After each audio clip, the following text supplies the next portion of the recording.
Imagine a time when black pepper was worth its weight in gold. A time when sailors faced the unknown oceans just to find a path to India. Today, we are going to tell the story of the first Europeans to arrive in Indian shores, the Portuguese. This is a story of adventure, war, trade, and a legacy that lasted over 450 years. Let's go back to the 15th century. Chapter 1. The Quest begins. In 1453, a major event changed the world: the fall of Constantinople. The Ottoman Turks captured this city, and suddenly the land route that Europe used to buy Indian spices was blocked. Europe was desperate. They needed a new way to reach India, not by land but by sea. Portugal took the lead. Under Prince Henry the Navigator, they began exploring.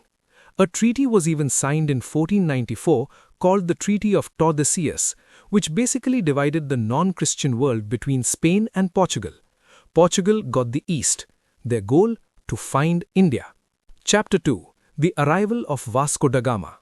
The history of modern India changed on May 20th, 1498. A Portuguese explorer named Vasco da Gama arrived at the port of Calicut in Kerala. He was guided across the ocean by a Gujarati pilot named Abdul Majid. When da Gama landed, he was welcomed by the local Hindu ruler known as the Zamorin. However, the Arab traders who were already there were not happy. They saw a competitor. Despite challenges, when Vasco da Gama returned to Portugal, he sold his cargo of Indian spices for 60 times the cost of his entire trip. This massive profit started a spice rush. By 1500, another explorer, Pedro Álvares Cabral, arrived. He established the first Portuguese factory at Calicut, but after some fighting, he moved to establish the first successful fortified factory at Cochin. Chapter 3. The Era of the Governors. To rule these seas, the Portuguese king appointed governors. You need to remember three big names here. First came Francisco de Almeida in 1505. Almeida had a specific idea called the Blue Water Policy. He believed that if the Portuguese controlled the sea, they didn't need to build forts on land. He proved his power in 1509 at the Battle of Diu, where he defeated a massive combined navy of Egypt, Gujarat, and the Zamorin. The Portuguese were now the masters of the Indian Ocean.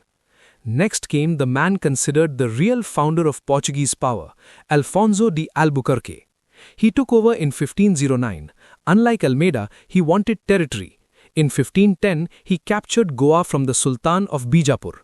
This was huge. It was the first time Europeans held Indian land. Albuquerque was clever.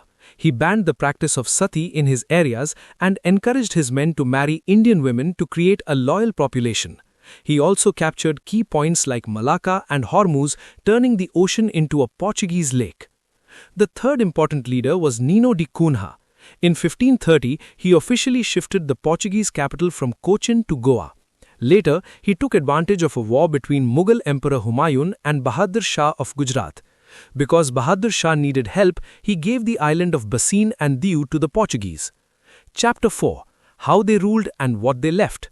The Portuguese were strict. They introduced the cartas system. Think of it like a toll pass. Any ship sailing in the Indian Ocean, even ships belonging to the Mughal emperors, had to buy a pass from the Portuguese. If they didn't, their ship would be sunk. But they didn't just take, they also gave. Did you know that potato, tomato, chili, tobacco, pineapple, and cashew were not native to India? The Portuguese brought them here.